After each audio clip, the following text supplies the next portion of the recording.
Hello guys, welcome to the Successful Showgirl. My name is Kitty and this is our daily live. I missed the daily live yesterday, sorry. I had my daughter, she was a pest, and when I have her, it's just impossible. All right, so she's gone to her dad's now. So this is a catch up on our lives this week. So I just want to show you all my new jumper that I got sent.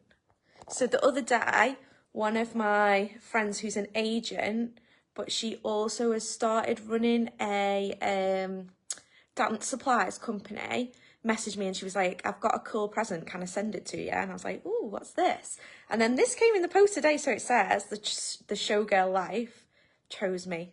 So I love it. So I'll link below where you can buy these from. But yeah, I just think it's really cool. I was dead chuffed when it arrived because I didn't know what she was going to send me. I was like, what is this going to be? And then when it came, I was like, yay. So shout out to Laura, who is also in this group. So today I wanted to talk about how to become a performer when you've got little to no money to invest in it, okay? So I'm always talking about that you need to invest in yourself as a business and things like that, which you do.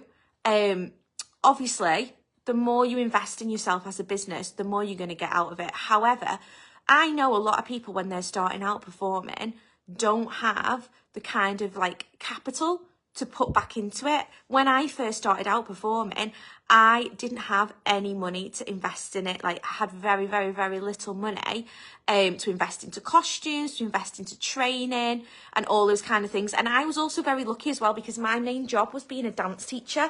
So therefore, when I did transition into being a performer, even like just the learning and stuff like that was all tax deductible for me from the get-go because I was already in that industry and I was already self-employed as a dance teacher. So when I started going to classes or whatever, I would deduct that off my tax. And like you can do that eventually when you start performing and earning money, but you can't do it from the very, very beginning if you're not working as a performer. So I was in that lucky position, but I didn't have like massive amounts of money to invest. So I'm going to give you a few little tips, little things that I did to help me when I didn't have the money to pay for things. So first of all, I obviously had to do a lot of things through trial and error. All right. So I do loads of courses, don't I, for you guys, where they're basically fast tracks through what I learned. So if you've done one of my courses, you will learn all the stuff that I spent like 5 years, basically, what's the word? Trial and error in, okay? So making mistakes, fucking things up, and I now run courses so that you guys can like fast track all that stuff. But I did do a lot of things that I had to do with costume wise or with getting my footage and my pictures for cheap because I just couldn't afford to pay somebody to help me with those things. So the first thing that I did was I used to buy my costumes. So because I'm a burlesque performer, I used to buy like super cheap like knickers and bra from Primark, and then I'd buy like really cheap corset from eBay, and obviously they're not the best quality, but then I would just bling the shit out of them with rhinestones and things like that, and I'd buy like different size rhinestones. It always makes it look more expensive if you cover it in like rhinestones of different sizes and shapes. So if you use all the same size, it doesn't look as good. But if you use like a mixture and a mixture of shades on the colour, it makes it look a lot better. And you can buy rhinestones for like 99p for like shitloads of them. So you could go on eBay, get a load of rhinestones in like different shades, pay a £5. I used to use Gem Tack glue, so Gem Tack's all right, but E6000's better.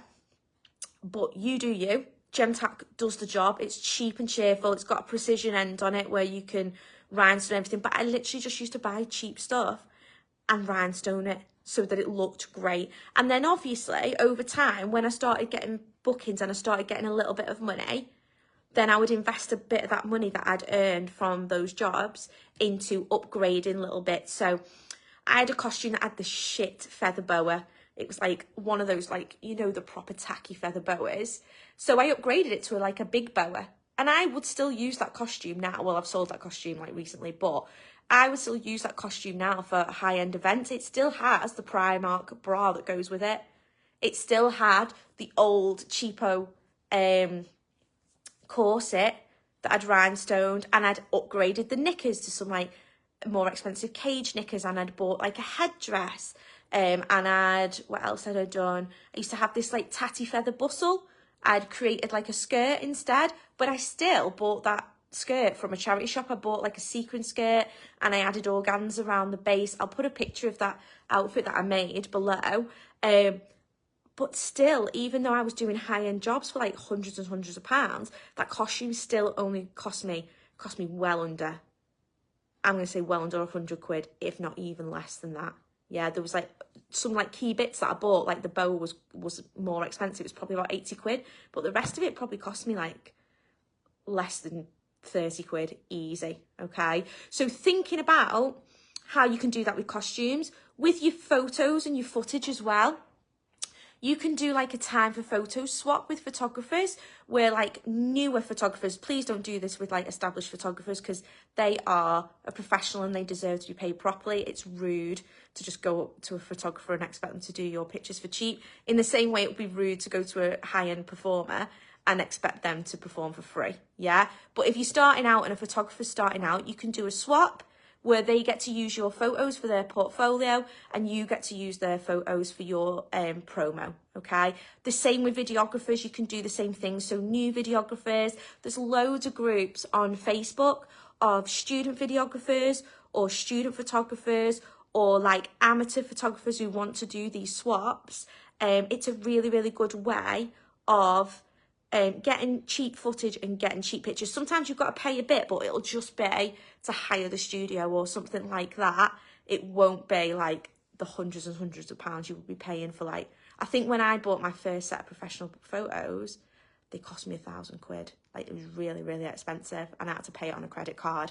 And obviously, like I've got my money's worth out of it now, but you don't have to do something like that. You can literally get pictures. And then obviously when you start doing shows and things like that, you get professional pictures. So therefore you can start using those professional pictures and then you start building up your repertoire. So these are just a few little tips that I've learned along the way to save you a little bit of money. Obviously, you're not going to be getting high-end jobs with cheapo Primark costumes and not great footage and not great pictures, but they are going to suffice for you getting a foot in the door to start incrementally working your way up and getting better costumes each time. Get a new piece or upgrade a piece or something like that. Each time you do a new show, you're going to get new pictures. It's going to be in a better venue each time, fingers crossed. So when you start doing bigger venues, always making sure you get photos, footage, even if that footage is just someone taking it on an iPhone. If you're performing in like a theatre or something, then you want to be getting footage of that, okay? If all your footage is in like a tiny little bar or something like that, then when you're doing these big shows, you want to be getting it on, you want to be getting footage on an iPhone at least. And then obviously most of these big high-end gigs have their own photographers and videographers and stuff like that, and they often allow you to use their footage and pictures, all right? So just have a little think about how you can start getting a foot in the door and start basically start working your way up and incrementally upgrading as you go. Also as well, like training and things like that. Obviously, going to workshops with people is expensive, but if you go to something like a festival or something like that, often like you might not get paid to perform, but then you might get access to all the workshops for free. So again, that's a really good way of getting in there. Like, I'm not saying do that if you're like somebody who already gets paid, because that would be silly. But if you're not, then that's a good way, isn't it, of like building up your connections, building up your repertoire of things that you can do, building up your skills and your techniques and stuff like that. Like all these things are ways that you can do it on the cheap. And this is how I did it from the beginning. So I've had a lot of flack from people before when I've said about how like that you can make a cheap costume. and they've been like, oh, you won't get high-end jobs and stuff like that. I'm not talking about high-end jobs. I'm talking about when you're starting off, get yourself costumes. They're going to be cheap, but make them look expensive. Rhinestone them. Buy like embellishments for them. Make them look like they're more high-end than what they are. And then over time, you can keep upgrading them as you go. Does that make sense? Yeah? Once you get going, obviously, if you want longevity and you want to get better paid jobs, so some of you guys in here are already performing, but you're like stuck at a plateau, you might be thinking, well, maybe I'm not investing enough in my costumes now. Maybe I do need to start biting the bullet, and I need to start putting some money from my performances back into the costumes and improving them. And I also might need to do some more,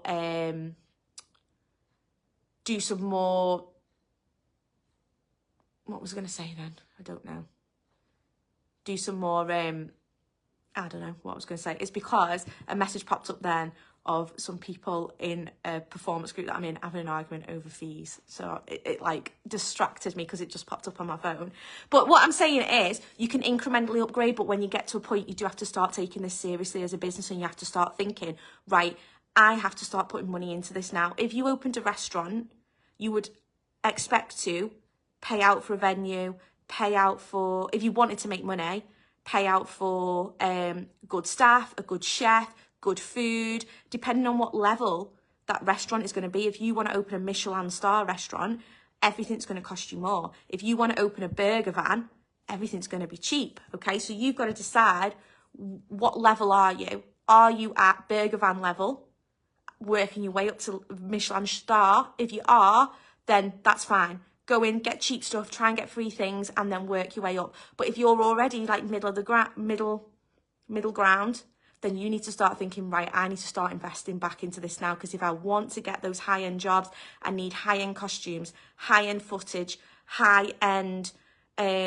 acts where I've honed in on my technique. I need good business skills, I need good branding skills, I need good social media skills. Are you paying people to learn about social media? Are you paying people? Like, I've done a course with Lindsay McGlone on social media. She's excellent. There's lots of, it's not just about you performing. You do really have to hone in on your business skills. I am like really, really, really passionate about that. I don't think, well, I know I wouldn't have had the success that I've had if I wasn't good at business, because I'm not the best performer in the world, but I am a really good business person. I'm really good at branding, and I'm really good at marketing. So that is what gets me jobs, possibly over people that are way more talented than me, which might seem unfair, but that's life. It is a business. So you've got to invest in all areas, not just you as a performer, but also you as a business person, because if you're starting doing this proper now, it is a business. All right. So I hope that was helpful. I hope they were helpful little tips. If you need help with any costuming, or you're like, she's going on about rhinestoning, but I have no clue how to do it, pop down below in the comments what you need help with, and I will do tutorials on those things, okay? So if you're like, I've not got a clue how to make pasties, I've not got a clue how to rhinestone something, I don't even know how to like sew something basic, let us know, and then I can help you, all right? Anyway, thank you for joining me this evening. Have a lovely Friday evening, and I will see you all soon. Bye.